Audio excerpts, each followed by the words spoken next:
What we read today from Matthew chapter 7, especially the first verse where it says, "Judge not that you be not judged," is bandied about so regularly today.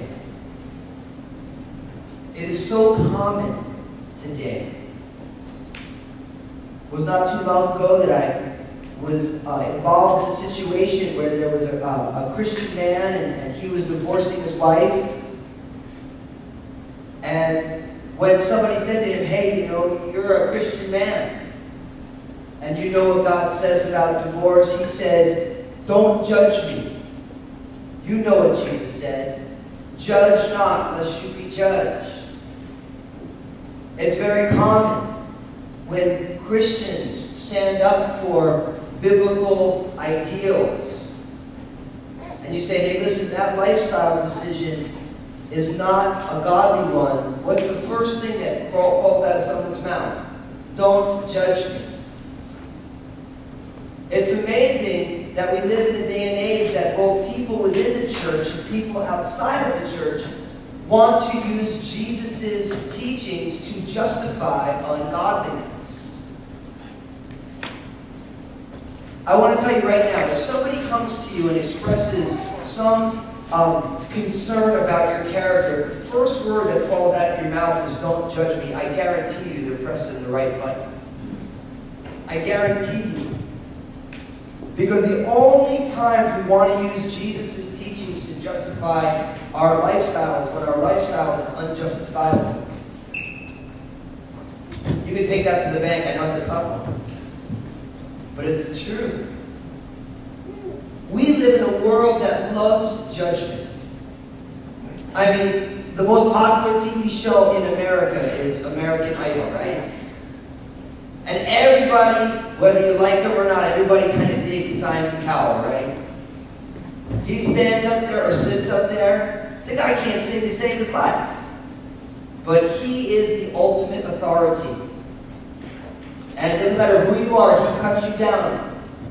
And as a culture, 21st century American culture has bought into that. You can go on the internet, you can go to any blog site, there's always somebody who's got something to say about somebody who they don't know. Criticalness is at its high. People who know nothing about what goes on in the inner chambers of the White House, everybody has an opinion on what the president is doing.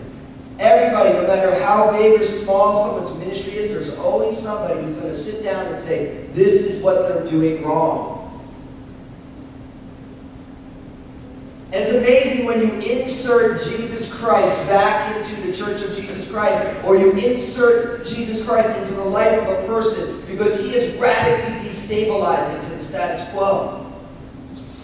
Jesus in his culture, 2 centuries ago, excuse me, two millennia ago, he was radically destabilizing to the religious order of his day. And I believe that Jesus is as radically destabilizing to the Church of Jesus Christ today.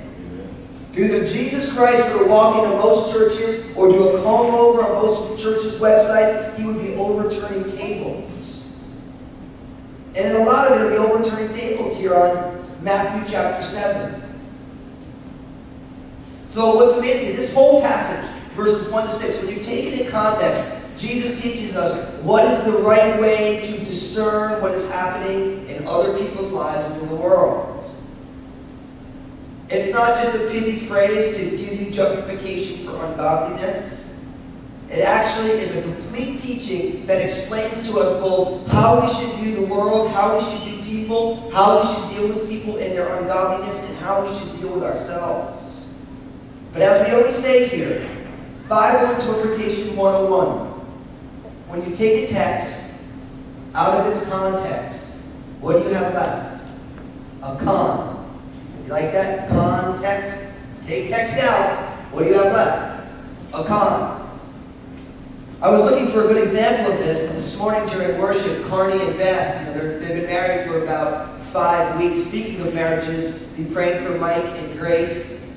McCoy, now there was a beautiful wedding ceremony yesterday. They're off, jet set to Kauai.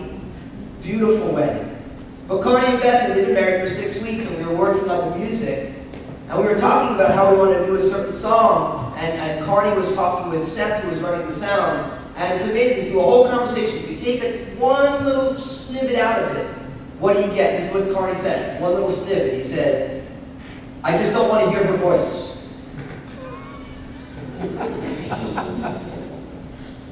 Now imagine if I put that out there, I went on Facebook or Twitter with my 140 characters, Carney about Beth. I just don't want to hear her voice.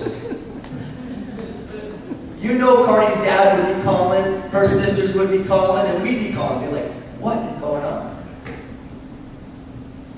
Out of context, it doesn't sound like Carney loves his wife all that much. I just don't want to hear her voice.